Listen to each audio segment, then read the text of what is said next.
está ligado, já está. Boa noite, meus irmãos. Hoje vamos continuar o nosso estudo e hoje peço-vos paciência para nós lermos 73 versículos. Neemias tem-nos testado em várias coisas, inclusive no momento da leitura do sermão, não é? Vamos abrir Neemias capítulo 7. Neemias capítulo 7. E vamos começar por ler. Peço a vossa atenção. Reconheço que há várias descrições de filhos de outras pessoas, mas vamos tentar prestar a nossa máxima atenção, porque se a Bíblia assim os contém, é porque eles são para nos ensinar alguma coisa. Amém? Vamos ler Neemias capítulo 7, com calma, todos juntos, meus irmãos. Ora, uma vez reedificado o muro e assentadas as portas, estabelecidos os porteiros, os cantores e os levitas, eu nomeei Anani, meu irmão, e Ananias, maioral do castelo, sobre Jerusalém. Ananias era um homem fiel e temente a Deus, mais do que muitos outros. E lhes disse: não se abram as portas de Jerusalém até que o sol aqueça, e enquanto os guardas ainda estão ali, que se fechem as portas e se tranquem. Ponham-se guardas dos moradores de Jerusalém, cada um no seu posto, diante de sua casa. A cidade era espaçosa e grande, mas havia pouca gente nela, e as casas não estavam edificadas ainda. Então o meu Deus me pôs no coração que ajuntasse os nobres, os magistrados e o povo para registrar as genealogias. Achei o livro da genealogia dos que subiram primeiro, e nele estava escrito: são estes os filhos da província que subiram do cativeiro, dentre os exilados que Nabucodonosor, rei da Babilônia, levara para o exílio e que voltaram para Jerusalém e para Judá, cada um para a sua cidade, os quais vieram com Zorobabel, Jesua, Neemias, Azarias, Raamias, Naamani, Mordecai, Bislã, Misperete, Bigvai, Neum e Baaná. Este é o número dos homens do povo de Israel. Foram os filhos de Perós, 2172, os filhos de Cefatias, 372, os filhos de Ará, 652, os filhos de Paat-Moab, dos filhos de Jesua e de Joabe, 2818, os filhos de Elão, 1254, os filhos de Zatu, 845, os filhos de Zacai, 770, os filhos de Binui, 648, os filhos de Bebai, 628, os filhos de Asgad, 2322, os filhos de Adonicão, 667, os filhos de Bigvai, 2067, os filhos de Adim, 655, os filhos de Eter, da família de Ezequias, 98, os filhos de Azum, 328, os filhos de Bezai, 324, os filhos de Arif, 112, os filhos de Gibeão, 95, os filhos de Belém e de Netofa, 188, os homens de Anatote, 128, os homens de Bet-Asmavet, 42, os homens de Kiriat-Jearim, Sefira e Beerote, 743, os homens de Ramá e Geba, 621, os homens de Micmas, 122, os homens de Betel e Ai, 123, os homens de outro Nebo, 52, os filhos de outro Elão, 1254, os filhos de Arim, 320, os filhos de Jericó, 345, os filhos de Lod, Adid e Ono, 721, os filhos de Sanaá, 3.930, os sacerdotes, os filhos de Jedaías, da casa de Jesua, 973, os filhos de Imir, 1052, os filhos de Pazur, 1247, os filhos de Arim, 1017, os levitas, os filhos de Jesua, de Cadmiel, Dos filhos de Odeva, 74. Os cantores, os filhos de Asaf, 148. Os porteiros, os filhos de Salum, os filhos de Ater, os filhos de Talmon, os filhos de Acub, os filhos de Atita, os filhos de Subai, 138. Os servidores do templo, os filhos de Zia, os filhos de Azufa, os filhos de Tabaote, os filhos de Querós, os filhos de Sia, os filhos de Padom, os filhos de Lebana, os filhos de Agaba, os filhos de Salmai, os filhos de Anã, os filhos de Gidel, os filhos de Gaar, os filhos de Reías, os filhos de Rezim, os filhos de Necoda, os filhos de Gazão, os filhos de Uzá, os filhos de Pazeia, os filhos de Bezai, os filhos de Meunim, os filhos de Nefusissim, os filhos de Bacbuc, os filhos de Acufa, os filhos de Arur, os filhos de Baselite, os filhos de Meida, os filhos de Arsa, os filhos de Barcos, os filhos de Cícera, os filhos de Tama, os filhos de Nesias e os filhos de Atifa, os filhos dos servos de Salomão, os filhos de Sutai, os filhos de Sofrete, os filhos de Perida, os filhos de Aala, os filhos de Darcom, os filhos de Gidel, os filhos de Cefatias, os filhos de Atil, os filhos de este aqui é difícil, meus irmãos, Pocrete, Azebaim e os filhos de Amon, todos os servidores do templo e os filhos dos servos de Salomão, 392. Os seguintes subiram de Telmelá, Telarsa, Querub, Adom e Emir, porém não puderam provar que as suas famílias e a sua linhagem eram de Israel.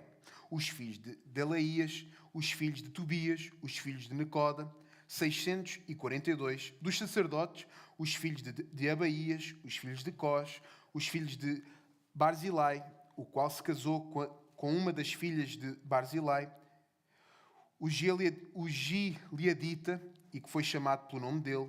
Estes procuraram o seu registro nos livros genealógicos, porém o não acharam, pelo que foram tidos por imundos para o sacerdócio. O governador lhes disse que não comessem das coisas sagradas, até que se levantasse um sacerdote com Urim e Tumim. Toda esta congregação junta foi de 42.360, afora os seus servos e as suas servas, que foram 7.337. Tinham 245 cantores e cantoras. Os seus cavalos, 736. Os seus mulos, 245. Camelos, 435. Jumentos, 6.720. Alguns dos cabeças das famílias contribuíram para a obra. O governador deu para o tesouro, em outro 1.000 daricos, 50 bacias e 530 vestes sacerdotais. E alguns mais dos cabeças das famílias deram para o tesouro da obra em ouro 20.000 daricos e em prata 2.200 arráteis. O que deu o restante do povo foi em ouro 20.000 daricos e 2.000 arráteis em prata e 67 vestes sacerdotais. Os sacerdotes, os levitas, os porteiros, os cantores, alguns do povo, os servidores do templo e todo o Israel habitavam nas suas cidades. Vamos orar, meus irmãos. Pai nosso, nesta noite pedimos o que nós pedimos sempre quando abrimos a Tua Palavra, que nós a consigamos entender, que o nosso coração seja moldado e transformado por ela e que a nossa vida possa ter frutos através da Tua boa palavra. Queremos que o Teu Santo Espírito estará connosco para te revelar a nós, mas também no nosso dia-a-dia, para nós vivermos de acordo com ela, revelando Cristo em nós. Nós oramos no nome de Jesus. Amém. Podemos tomar os nossos lugares, meus irmãos, e eu vou já beber água, tá bom?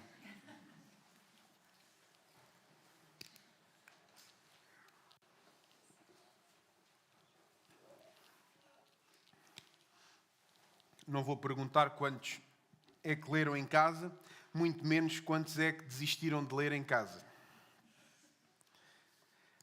Meus irmãos, hoje, capítulo 7, devemos recordar a progressão que nós temos vindo a fazer e eu geralmente começo sempre da mesma maneira, lembrando que no capítulo 1 vemos que Deus quebra o coração, no capítulo 2 vimos que Deus começa a abrir portas No capítulo 3, que o povo trabalha unido. No capítulo 4, que o povo começa a enfrentar uma oposição que vem de fora, uma oposição externa. No capítulo 5, acontece a oposição que vem do pecado interno. No capítulo 6, o último, vamos ver que o povo vai perseverar até concluir a sua obra de reconstruir o muro. Agora, no capítulo 7, já temos o muro totalmente pronto.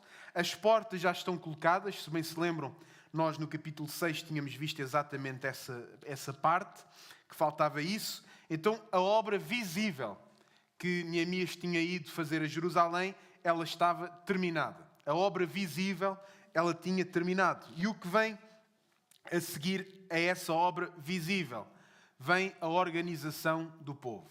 É isso que retrata aqui em Neemias capítulo 7.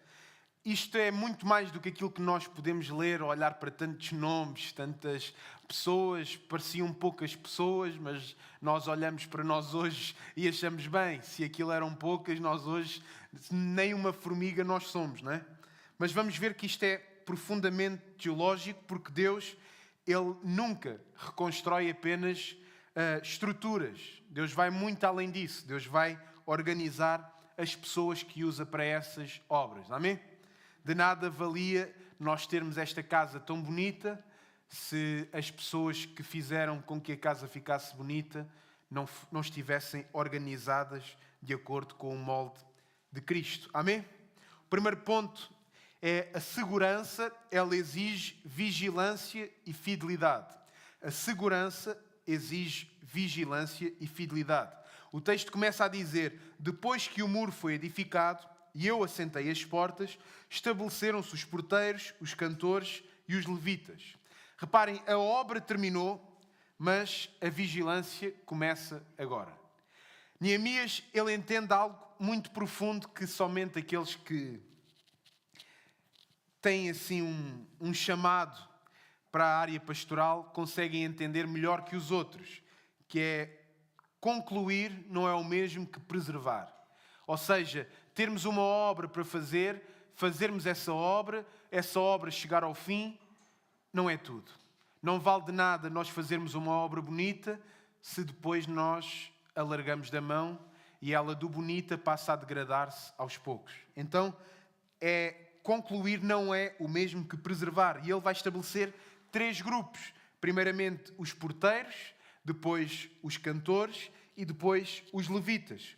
Os porteiros claramente iriam dar a proteção física àquele povo. Por isso é que nós também na nossa igreja temos um porteiro. Por isso é que nós, alguns de nós que moram em prédios no nosso país, têm porteiros. Para quê? Proteção física.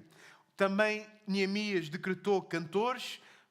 Qual era o seu propósito? A adoração. E também levitas, que era o serviço espiritual. Então, Neemias estabelece estes 3 grupos. Então, a segurança não era apenas física, nem apenas espiritual. Era uma segurança que abrangia as duas coisas. E uma cidade não está protegida apenas porque tem muros fortes. Jerusalém não estava protegida apenas porque tinha muros fortes. Neemias sabia disso, mas ela ia estar protegida se a adoração a Deus ela fosse mantida. E depois no versículo 2, vamos ler: encarreguei a Anani, meu irmão, e a Ananias, maioral do castelo, sobre Jerusalém, porque este era homem fiel e temente a Deus, mais do que muitos. São palavras do próprio Neemias. Reparem no critério que Neemias usa para escolher quem é que ele vai... o critério que ele usa para escolher homens. Ele não escolhe alguém que tenha uma estratégia brilhante, ou seja, um estratega da época. Ele não escolhe alguém que seja influente no meio do povo. Ele escolhe alguém que é fiel e temente a Deus. Às vezes, os homens fiéis e tementes a Deus não são os primeiros para quem nós olhamos e nós achamos, bem, este deve ficar responsável por isto ou por aquilo. Às vezes são homens mais simples, até podem ter uma linguagem não tão eloquente como outros, mas o maior critério é sim a fidelidade e ser temente a Deus. Então, no reino de Deus, fidelidade vai valer muito mais do que qualquer outro talento que possamos adquirir. Fidelidade vale muito mais do que, imaginem, um pianista com menos aptidão. Fiel vale muito mais do que um melhor pianista à face da terra. Vivemos numa geração que vai valorizar exatamente o contrário. Uma geração que valoriza a capacidade. Nós somos avaliados pela nossa capacidade. Desde bem pequenos, desde que nós nascemos, vamos para as escolas, até crescermos, nós somos avaliados pela capacidade. Nós podemos ter uma ótima prestação na nossa escola, sermos os mais educados, mas se a nossa capacidade em fazer os testes ela não é o suficiente, não vale de nada nós sermos tão simpáticos e obedientes assim. Ou seja, uma coisa não vai invalidar a outra. É sempre, quando nós olhamos para alguém que teme a Deus e que é fiel ao próprio Deus, geralmente ele também não vai ser o pior a fazer aquilo para o qual ele foi chamado. Porque ele vai procurar servir da melhor maneira, embora possivelmente não seja o melhor. Mas creio que o pior não deve ser de maneira nenhuma. No versículo 3, Neemias vai ordenar, vai dizer: não se abram as portas de Jerusalém até que o sol aqueça. E estando ainda guardas presentes, fechai as portas e trancai-as. Reparem, Neemias mais uma vez fala em primeira mão da segurança espiritual do povo, mas volta-se novamente para a segurança física. Já falámos muito disto nestes sermões acerca do livro de Neemias. Obviamente, um cristão sério, ele não abdica da segurança física, porque acha que ser espiritual é façam-me o que tiverem de fazer. Não, de todo. Neemias vai ter uma prudência espiritual no que diz respeito ao físico do povo. Nem toda a porta deve estar aberta a qualquer hora das nossas casas. Da mesma forma, a cidade tinha que estar protegida. Então, o discernimento de Neemias, mais uma vez, vai proteger aquela comunidade, aquela cidade. E, meus irmãos, maturidade espiritual aprende que vigilância não é falta de fé. Alguns acham que nós estarmos atentos é porque nós não queremos em Deus, porque acham que crer em Deus é descansar, eu não tenho que fazer nada, eu não tenho que me preocupar com nada, porque o meu Deus é poderoso, eu estou nas mãos do meu Deus. Não, meus irmãos. Nós termos fé é uma das... Isto parece estar a fazer um pouco de feedback. Nós termos fé tem que vir enraizado, nós termos responsabilidade também na nossa vida. Se nós temos fé, nós não nos desleixamos nas coisas que o nosso Deus nos dá. E Neemias sabia disso. O nosso segundo ponto, uma cidade reconstruída vai precisar de um povo definido. Neemias, ele prepara o povo, ele chama primeiramente o povo para fazer a obra, ele diz onde é que cada pessoa deve ficar. Agora, novamente, quando a obra está finalizada, Neemias vai voltar a organizar o povo, mas também vai chamar toda a gente. Bem, vamos ter um povo definido. Vamos conhecer quem nós temos. E o versículo 4 vai dizer algo interessante. Diz: a cidade era espaçosa e grande, mas o povo dentro dela era pouco, e ainda as casas não estavam edificadas. Reparem, já havia estrutura, mas ainda faltava o povo. Então Neemias diz no versículo 5: então o meu Deus me pôs no coração que eu reunisse os nobres, os magistrados e o povo para registrar as genealogias. Reparem mais uma vez, Neemias nunca faz nada sem que seja Deus a colocar no seu coração. Assim deve ser também nós nos dias de hoje. Na expressão, o meu Deus me pôs no coração. Isto não é porque Neemias tinha falta de confiança no seu chamado, não era porque Neemias era demasiado tímido e não conseguia tomar decisões, não. Neemias sabia que precisava da direção divina de Deus. E aí vem a tal lista longa que nós acabámos de ler. À primeira vista, se nós lermos Esdras capítulo 2, parece uma repetição, exatamente igual, mas o Espírito vai preservar esta lista por algum motivo. Ao longo de toda a história da Igreja, de todos estes séculos, esta lista ela não se dissipou por algum motivo. Ela continua nas nossas Bíblias com um propósito. Então, nem todos poderiam simplesmente chegar ao pé de Neemias e dizer, eu pertenço. Não poderiam. Era necessário eles comprovarem a sua genealogia. Meus irmãos, isto leva-nos a algo muito importante para a igreja de hoje. Obviamente, ninguém pode chegar aqui hoje à igreja e dizer, eu pertenço à igreja. Não pode. Alguém chegar aqui, nunca veio aqui à igreja, chega e diz, eu pertenço à Igreja Evangélica Reformada Dom. Eu acho que vão haver muitos olhares assim meio matadores para aquela pessoa que chegar e tiver uma expressão dessas. Reparem, o que nós falamos aqui nada mais, nada menos do que membresia. Era necessário comprovar que se pertencia àquele povo. Então nós hoje vivemos numa geração onde nós não gostamos de comprovar. Nós não gostamos de comprovar. Nós gostamos de frequentar, mas não gostamos de pertencer. Nós gostamos de assistir, mas não gostamos de assumir o compromisso. Mas Neemias 7 vai nos mostrar algo claro, que o povo de Deus não é uma multidão indefinida. Por isso é que estádios cheios, com multidões de pessoas, e dizer estiveram 30 mil pessoas a adorar a Deus. Isso são números que nós não temos como achá-los verdadeiramente verídicos. Porque o povo de Deus não é uma multidão indefinida. Onde se vê verdadeiramente o povo de Deus é numa comunidade que tem uma identidade, uma comunidade onde se é conhecido. Não basta dizer, eu sou de Israel, para pertencer ao povo de Israel. E Neemias, ao longo, nós hoje já o lemos, nós vimos onde eles não comprovavam, nem tinham como provar aquela genealogia, eram colocados de lado. Era necessário estar registado. Da mesma forma, no Novo Testamento, nós vimos várias igrejas locais definidas, reconhecidas, com um presbitério, com uma liderança reconhecida.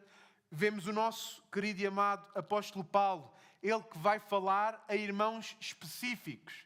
O apóstolo Paulo, quando se dirige à igreja de Corinto, com todos os problemas que tinha a igreja de Corinto, nós já estudámos a carta do apóstolo Paulo, nós entendemos que o apóstolo Paulo não poderia estar a dizer aquilo a qualquer pessoa.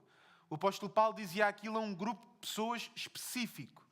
Então, meus amados, membresia, como nós todos já sabemos, não é nada mais, nada menos do que responsabilidade que nós temos.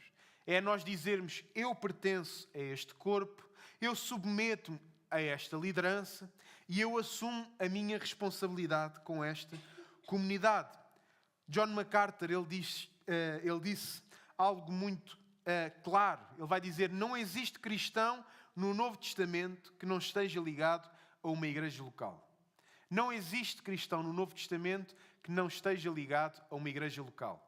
Da mesma forma, se não existia nenhum cristão no Novo Testamento, hoje em dia não pode existir. Outro pastor reformado, Mark Dever, ele vai dizer, ser membro de uma igreja é uma declaração pública de que tu pertences a Cristo e ao seu povo. Ou seja, como é que alguém pode dizer-se cristão se não pertence a Cristo e ao seu povo? Em Hebreus 13:17, meus irmãos, diz, obedecei aos vossos guias e sede submissos para com eles. Então, meus amados, como é que nós vamos obedecer se não sabemos quem são os nossos guias? Como é que nós vamos velar pelas almas, é a continuação do versículo 17 do capítulo 13 de Hebreus, se nós não conhecemos os nossos irmãos? Então, membresia não é sobre controlo, como muita gente lá fora, inclusive pessoas de outras igrejas que não vivem a igreja da melhor maneira, pensam. Membresia não é sobre controlo, mas sim sobre cuidado uns para com os outros. Membresia, tal como eles pensam que é, e aí estão corretos, membresia é de facto prestar contas. Membresia é ter um compromisso. E então, tal como Neemias registou todos aqueles nomes, uma lista muito maior, e reparem, se Neemias tivesse registado o nome de um por um, não cabia, nós não sei quanto tempo é que nós demoraríamos, né? Nós lemos alguns, 2000 e tal, 3900, reparem. Então, meus amados, tal como Neemias registou os nomes, nós também, na nossa igreja local, devemos ter os nossos nomes registados, ter o nosso povo definido, porque nós falámos muito disto na nossa conferência, principalmente quando eu falei.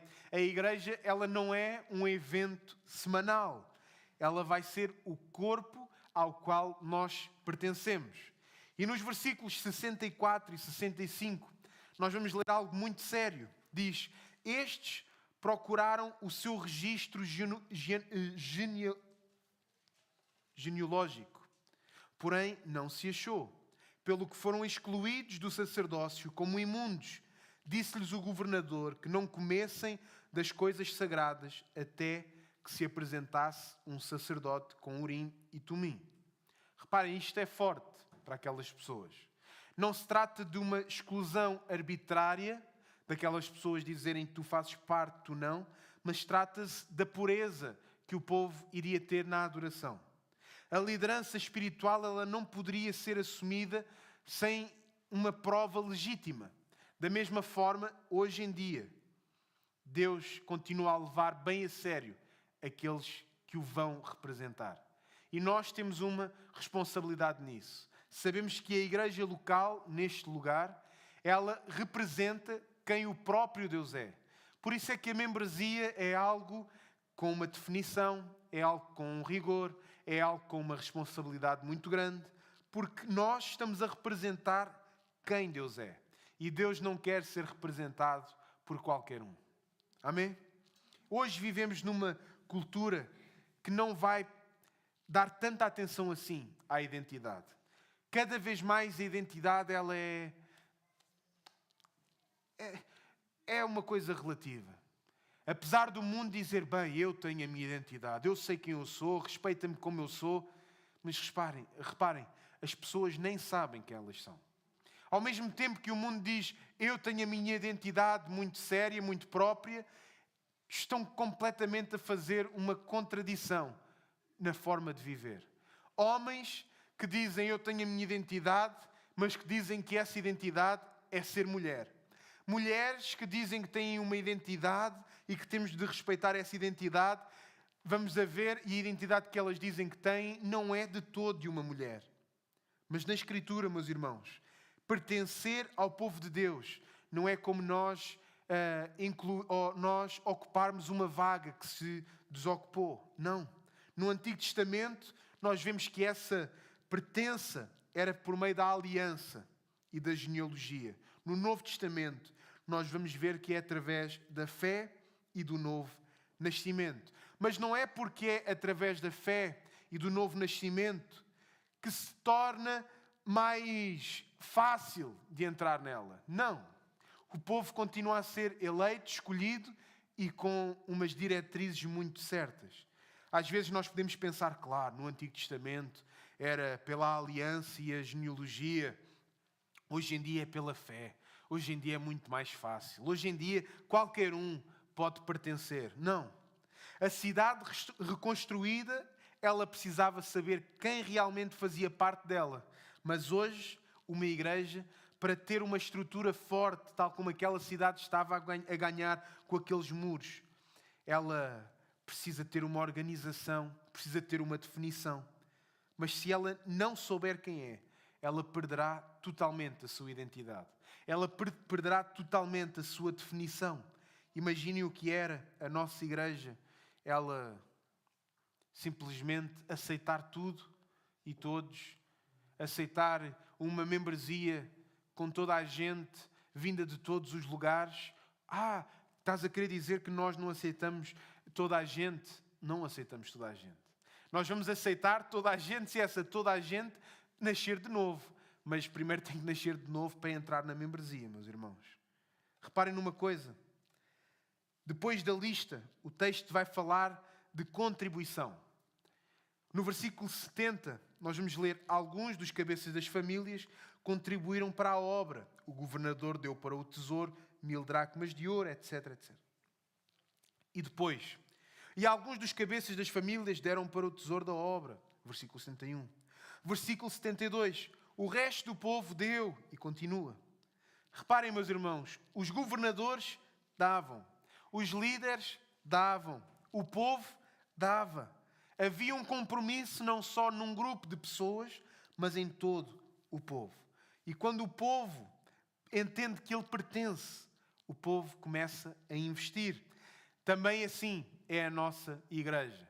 Quando nós começamos a entender a importância da membresia, nós até olhamos para o dízimo de uma maneira totalmente diferente. Embora alguns com mais facilidade do que outros, alguns entendessem mais rápido, outros mais devagar, mas quando o povo entende que ele faz parte, que ele pertence, o próprio povo ganha essa responsabilidade. E a reconstrução, ela não terminou apenas na estrutura, mas ela continuava na responsabilidade que cada um tinha. E o capítulo vai terminar a dizer: e habitaram os sacerdotes, os levitas, os porteiros, os cantores e todo Israel nas suas cidades. Agora, no final do capítulo 7, há um muro, há vigilância, há uma identidade, há uma ordem e também há compromisso.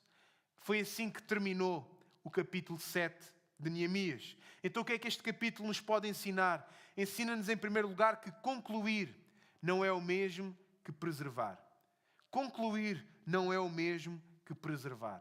Nós podemos, como eu dizia no início, concluir uma grande obra, mas se nós a deixamos, ela vai acabar por se perder.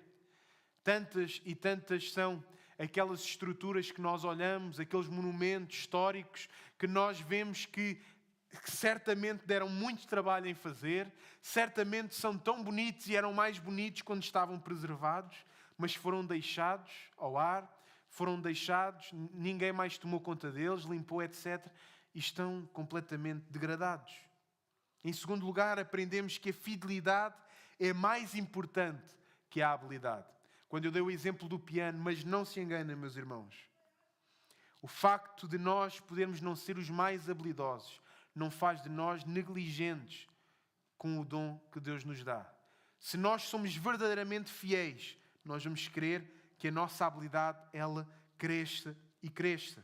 Não para a nossa glória, não para o nosso mérito, mas para a glória de Deus. Terceira coisa que Neemias 7 nos ensina. Ensina-nos que a identidade, ela importa mais do que aquilo que parece. A identidade do povo, tanto que toda esta descrição destes nomes, ela vai importar muito mais do que aquilo que parece. Depois vamos ver que a pureza na liderança também vai importar muito. Imagine o que era se Neemias não fosse um homem puro. Bem, talvez o muro tivesse sido construído na mesma, sim, mas as almas teriam sido perdidas. Vamos ver também que generosidade vai sustentar a preservação. Embora não seja diretamente, indiretamente, a generosidade vai sustentar a preservação. Vai sustentar, inclusive, a comunidade. E por último, Deus, e nós vamos ver isso depois, Deus organiza o seu povo antes de expandir o seu povo. Deus primeiro trabalha no seu povo antes de expandir. E nós vamos ver isso de uma maneira sequencial. Primeiramente, Deus trabalhou no povo de Neemias, só depois o enviou, passado algum tempo, e agora Deus vai trabalhar no seu povo antes de expandir. Como sempre faço uma conexão com Cristo. Neemias, ele organizou o povo após reconstruir o muro, mas Cristo, ele faz algo muito maior do que Neemias fez. Eu às vezes tenho um pouco de medo quando faço estas aplicações, porque podemos tender a olhar para Neemias como então ele não valeu nada, nós seríamos capazes de fazer igual. Não tenho tanta certeza se nós seríamos capazes de fazer igual.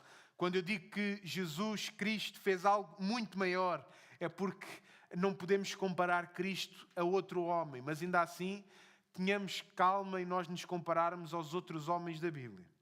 Neemias, ele vai precisar de genealogias para provar a identidade do povo de Israel, mas em Cristo nós temos a nova identidade. O próprio Cristo, Ele nos dá a nova identidade. Enquanto nós, homens, inclusivamente quando nós recebemos novos membros, nós é que vamos ter de provar, entre aspas, a identidade, se nasceu de novo, se conhece o Evangelho. Em Cristo, essa identidade é o próprio Cristo. No Antigo Testamento era necessário provar a sua descendência também. No Novo Testamento não é por descendência, é por novo nascimento. Neemias exclui que quem não pôde comprovar a linhagem, excluiu quem não pôde provar essa linhagem. Mas Cristo vai incluir todos aqueles que estão no livro da vida. Não é todos os homens à face da terra, sabemos que não, mas Cristo inclui todos os que estão no livro da vida. E a cidade de Neemias ia apontar para algo muito maior. A cidade de Jerusalém apontava para a nova Jerusalém. Mas reparem, se nesta cidade de Jerusalém, em Neemias, havia um registro onde estava uma lista de nomes, na nova Jerusalém também há esse mesmo registro de nomes. Mas não é uma genealogia que garante essa entrada, vai ser algo muito melhor do que isso. Será a graça do nosso Deus. O próprio Cristo, Ele vai ser o guardião, Ele vai ser aquele guarda, aquele porteiro dessa cidade. Ele vai ser o verdadeiro pastor fiel, tal como Neemias o era, mas ele vai ser o verdadeiro pastor. Neemias, que organizou nomes numa lista, o próprio Cristo é que escreveu os nomes na eternidade. Amém? Meus irmãos, Neemias 7 parece um capítulo que trata apenas de aquele papel administrativo que tem alguém é responsável, por exemplo, na reunião de membros, que tem que escrever. Parece que Neemias 7 é apenas isso, mas é muito mais do que isso. Deus não quer apenas um progresso visível de uma obra, um muro sendo reconstruído. Deus quer muito mais do que isso. Deus estava a trabalhar para ter um povo organizado, um povo fiel, mas também um povo com definição. Amém? E a pergunta final é esta: estamos apenas interessados em construir coisas ou estamos comprometidos em ser o povo que Deus quer e está a formar? Será que nós estamos apenas preocupados em construir as coisas? Meus amados, porque, como eu disse também no início, Deus não vai apenas restaurar as estruturas. Ele vai formar uma comunidade santa. E uma comunidade organizada sob o temor de Deus é muito mais segura do que qualquer muralha. Aqueles homens terem o coração voltado para Cristo era muito mais seguro do que ter todo aquele muro à sua volta. Meus irmãos, um dia não será suficiente nós dizermos: eu frequentava a Igreja Evangélica Reformada de Dom, eu simpatizava com essa igreja, eu era membro da igreja, eu até servia na igreja todos os dias. A pergunta será: o teu nome está escrito? Neemias precisava de registros humanos, mas aquilo que nós falamos não é se o teu nome está no livreto de oração que todos os membros têm. A questão mais importante não é o teu nome está na lista de membros da igreja? Não. A pergunta mais importante é se o nosso nome está no livro da vida. Amém? Meus amados, muitos muros irão cair. Hoje em dia, muitos muros estão caindo, guerras e guerras, mas a cidade de Deus, a nova Jerusalém, essa permanecerá para sempre. Amém? Embora nós não a consigamos ver hoje, nós conseguimos ver moradores que estarão nela eternamente. Amém? Vamos orar, meus irmãos. Senhor nosso Deus e Pai, nesta noite nós queremos te pedir que tu nos dês a tua fidelidade, que tu nos dês também uma identidade clara, que tu nos dês um compromisso verdadeiro. Senhor, que o teu povo, mais do que obras neste mundo, ele esteja sendo preparado para encontrarmos com o nosso noivo, Jesus Cristo. Guarda-nos nesta noite, nós te pedimos, no nome de Jesus. Amém.